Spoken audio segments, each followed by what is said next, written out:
Another popular position is called a D position. It's another closed chord. We know the C chord. If we reverse our fingers or just change them around, put the second finger where the first normally goes, put the third finger up on the fourth string where the second finger normally goes, we could add our fourth finger to the bottom, and that leaves our first finger free, you see, and we can move this chord up and down the neck. Now, on this chord here, this is the D chord. This would be called D chord first or second position, actually, because my first finger is on the second fret.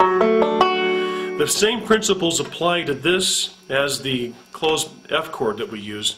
The fingers should be up on their tips. I have my thumb behind the neck and my wrist is back. Don't collapse your wrist on the neck. Keep that back like this. Your fingers should be rather close to the frets without actually being on them. And watch that third finger. Oftentimes it will come down here and it will touch that third string, and you get a clunky sound like that. Now this chord's movable too. In second position you have a D chord, 2 frets higher.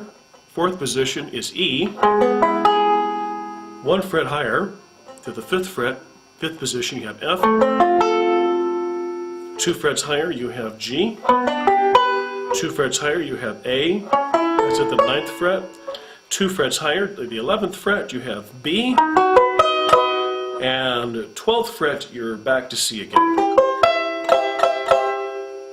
Now between those we skipped a couple frets each time, like D was here on 2nd, E was on 4th. Well, the one between that at 3rd fret, those are your flats and sharps. That would be like an E flat chord. It's still a chord, but it has a different name. It's either a flat or a sharp between those. Finally, a chord that's closer to our open G is called the bar chord, or bar position.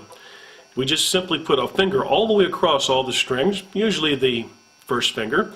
Again, notice my thumb behind the neck, wrist back. You could even use another finger on top of that to give more pressure so you get a nice clean sound. So that's an A at the 2nd fret, B is at the 4th, C is at the 5th, D is at the 7th, E is at the 9th, F is at the 10th, and at your double dot, 12th fret, you have another G chord.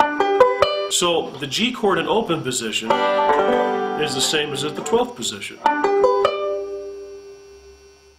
These chords are a little more on the advanced side, and we are going to use them later on as we get more technique, but I did want to explain those, and you can come back to these later if you find them quite difficult. And I'm sure if you're just starting out, using all 4 fingers at the same time is not going to be the easiest thing.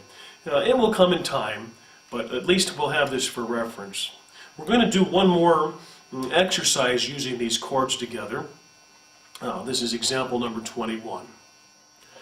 Example 21, I'm going to use the F chord, then it's going to slide up to 3rd fret G, and then I'm going to slide up to the A chord. Watch how I do that. G, A. I'm just using a basic rhythm on the right hand. This would be kind of like backup chording.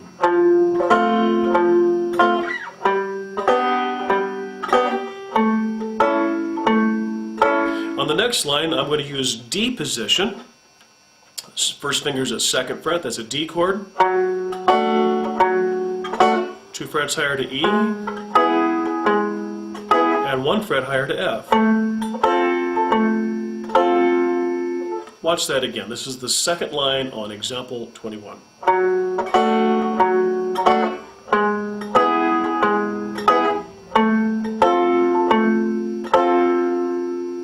The last line on example 21, I'm going to use the bar chord. 2nd fret, it's A. fourth fret is B, and fifth fret is C. Watch that again. A, B, C,